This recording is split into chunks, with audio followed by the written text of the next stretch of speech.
Hi everyone, I am Rebecca from ChemKnits, and today we are going to use this Easter egg dyeing kit to sort of play with some marbling techniques to dye yarn. This color whip kit comes with some kind of food safe foam that we will create out of the included powder, and depending on the final volume of this powder, we will either dye a straw sock blank or maybe just some straw fingering weight yarn. But we are going to first use the included food coloring to create some really pretty marbled patterns and then see how we can translate this to yarn. I have two packages of these color whip kits, so if it doesn't look like one would be enough to dye the yarn or the sock blank because we don't have enough volume, then maybe I'll bring the second one into play as well. The kit contains a combination of 4 different colors of food coloring, and these are composed of some of the food coloring molecules that we use all the time in these videos. The foam that we're making is composed of a combination of sugar and some enzyme modified soy protein. So I am very curious to see how this will whip up.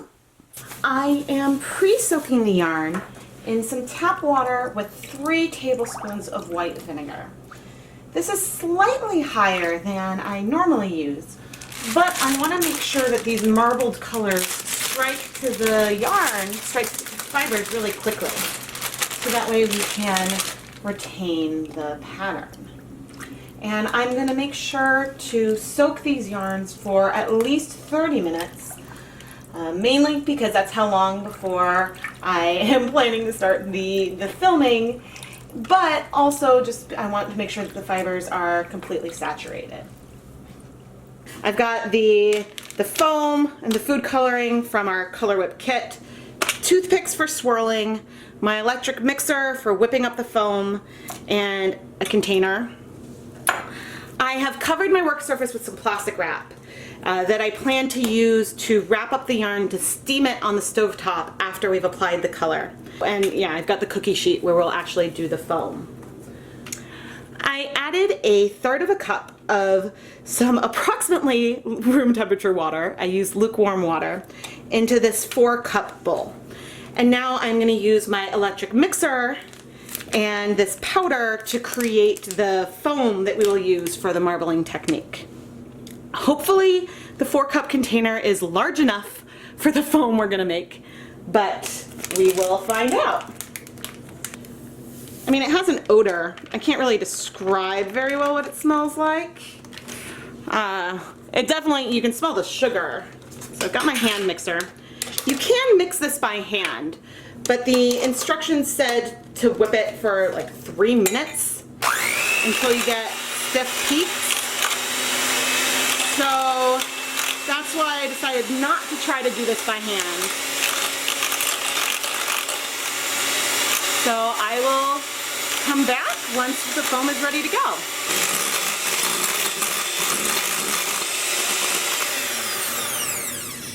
Okay, that looks like some stiff peaks to me. Will it come off? Yeah, that is definitely holding its shape. So I think we are ready to go and to try to spread this onto the cookie sheet. We've got probably about 3 cups of liquid, of foam in here. So that's actually more than I was expecting from using only 1/3 cup of water.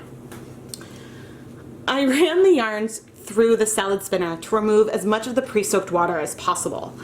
I didn't want there to be too much extra liquid when I add these onto our marbled foam. I'm not entirely sure why, but it just seemed prudent to remove excess liquid before we got started. All right, let's add this foam onto our cookie sheet and start spreading it out. It's said to have it about like 1 inch thick, but it feels like I can spread it pretty far. I mean, eggs are smaller than the yarn that we're planning to do, but I am feeling optimistic that I can sort of squish a blank onto here. And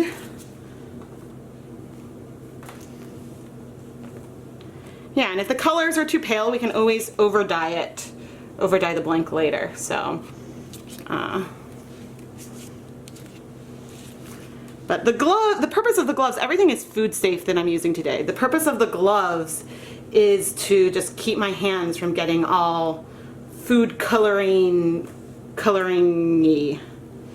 Yes, that is a scientific term, everyone. All right. I think I'm gonna try the blank because the skein of yarn will be really cool, would be really cool as well, but I think that on the blank we might be able to see some of the cool swirls that we get. Let's start with red. So I just clipped the corner off of this food coloring packet. You're wondering if the foam prevents breaking. That would be interesting. Oh, okay, that's coming out pretty fast. Cool. And oh, I didn't think this through. Okay. I was like, I didn't think through because I'm planning to use the plastic wrap to wrap up the yarn. Whoop. Maybe I should have needed it thicker, but we're going for it, guys. We're going for it.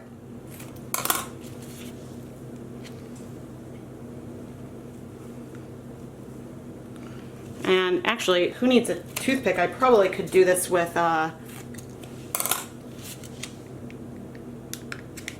of these packets. Whoa, blue, blue. I don't think I clipped very big corners. It's possible there's more food coloring in here that I've missed, but all right. I am honored to be a stash enabler.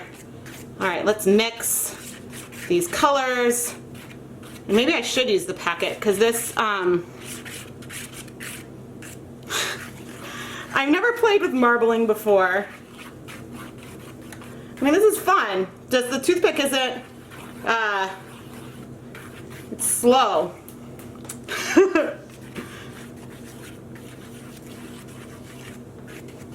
Hopefully we don't, I probably should have had more like separation of the colors. I have another packet, so we can always do some more.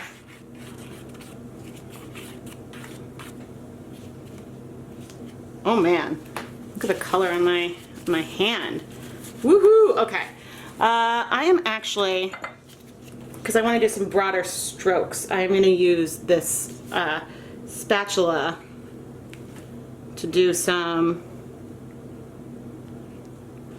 So we've got some smaller sections, then to do some other sort of swirls.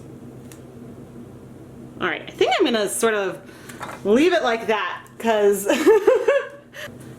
all right, I feel like that I could sort of marble this a bit more, but I think that maybe I should have had the colors in more separate quadrants as I went, but I have our pre-soaked sock blank, and let's start adding this on top of the foam. And everybody wish me luck. All right, I am sort of draping it over my shoulder so that way I can go about this sort of slowly. Because I want to like push it as well to sort of help. All right, maybe I've only got like half the blank on. But maybe I can pick that up onto the, or actually, this is what I'm going to do. We are going to fold it in half.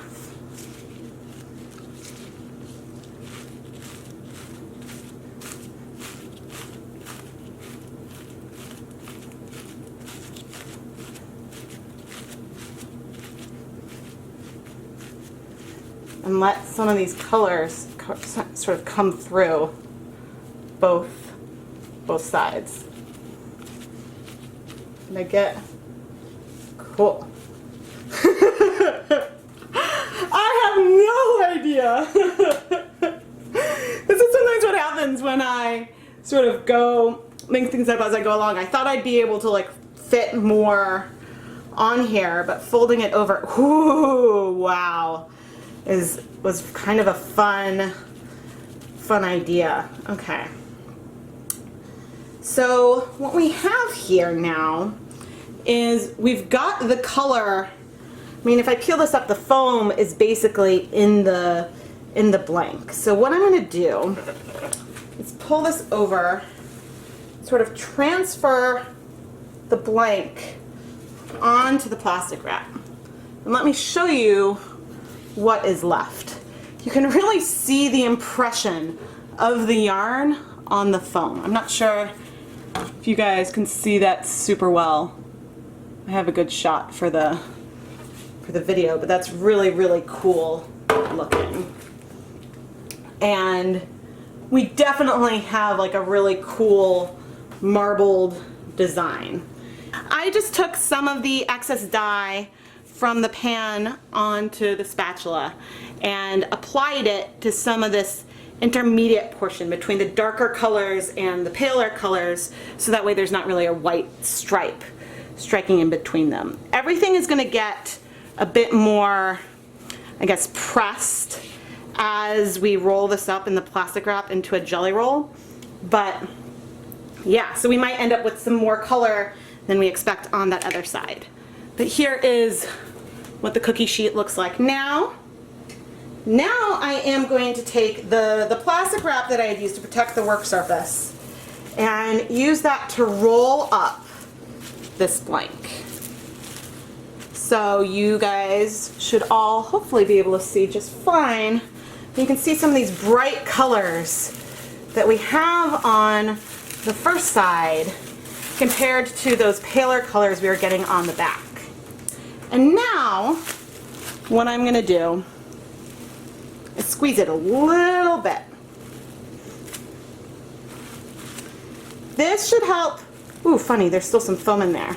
This should help some of the colors penetrate what will be the paler section of this mottled, crazy, spring, fabulous pattern. The reason why I am not microwaving this today is I'm not sure what microwaving the foam might do to it. So it seems a bit safer to steam it on the stovetop in a steamer basket. 20 minutes have passed and I just removed our sock blank from the steamer basket. And yeah, it's warm to touch and I know we've got some rinsing ahead of us, but hopefully we will open it up soon and it won't, whatever the soy protein was and sugar won't cause us much of a problem. But I'm gonna let this cool before we unwrap it. Let's unwrap our sock blank and see how it looks.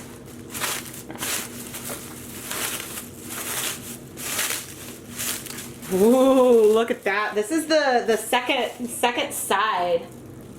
This is the second side. Ooh. Of course the center is still warm-ish, but that's pretty. It smells, it's funny. It does actually smell a little bit like paint, actually. And that's sort of how I would describe it. This is the side that was facing up. So what we're seeing here, oh man, what we're seeing here is what sort of came all the way through from our 2-layer. Check that out. Okay, let's go and flip this whole thing over. Wow! Look at those colors! I mean, it's hard because of like the stitch definition, but you can see some of the spots where I actually got it to swirl. And there are spots where there's just so many colors in just a small area. But I still have discrete yellow, red, big patch of green here, blue, and in this one, because I did this one earlier, I sort of splotched the colors all over the place. But yeah, my hands definitely, so it's sort of like candy, my hands feel sticky. Okay, so I've got some, it's not hot, but I've got some warm water here, and I am going to place the blank in here start rinsing things out. And okay, immediately we see a bleeding of a little bit of the green. So yeah, I have no idea how much bleeding that we should expect from this. But apparently we will see some, not none, but even with that bleeding, I mean, the colors are, the colors are staying put. So yeah, I'm not sure if, you know, some food coloring bound to the residual foam or what, but this will go through sort of a number of washes. And so since we see a little bleeding, I am going to go and start washing this right away and not just let it soak in the green water. But I will transition to a sink so that way we can wash it a bit better. That one rinse did a lot for the yarn texture. It feels like I'm not feeling much of the foam in it after the first dunk. And also, now I don't really see very much color at all coming out either.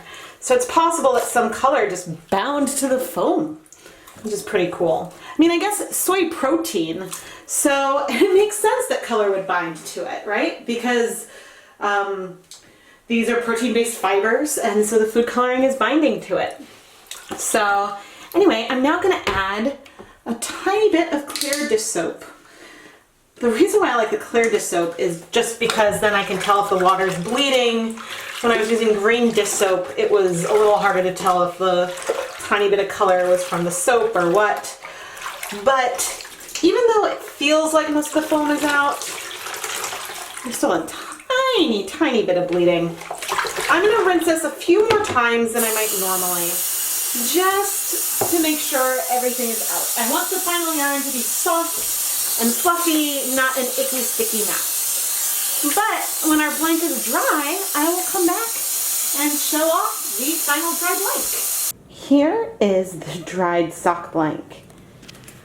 The area that we put directly onto our marbled food coloring is amazing. There are so many shades of colors within this area, and it'll be absolutely spectacular when we unravel it. The other side has a much quieter, but still very, very beautiful coverage of color. But when we flip it over, we see that the coverage on the wrong side of the blank is much more even throughout. So there'll still be a shift in the depth of color, but we'll probably get some really cool speckling on both sides. It'll be darker on the first half and then lighter on the second. I'm not sure if I talked about what a sock blank is yet in this video. A sock blank is a pre-knit piece of fabric that you dye with the intention of unraveling it. This is a stroll sock blank from Knit Picks, which is knit with 2 strands of the stroll fingering weight yarn together. So that way when you unravel it, you'll end up with 2 identical 50-gram skeins of yarn that have the same color transitions in the same place. And it's a really, really fun way to dye identical skeins of yarn in a really, really random pattern. Texture-wise, the yarn feels pretty fine. There are a few places where it might feel a tad bit stiff, like there might still be some foam that I didn't wash out. However, when I unravel the blanks, I always rinse them some more, or I soak them so that way I can relax the twist. And so I will have another opportunity to wash this yarn. I can add a little soap into that step. But this other section that had less of the foam in it feels like a normal blank to me. Now it is time for me to unravel this blank off camera. So I will come back when it's on a niddy noddy so we can see what our gradient looks like. Here is the unraveled blank. I honestly thought that the break between where we had more color and less would feel more stark.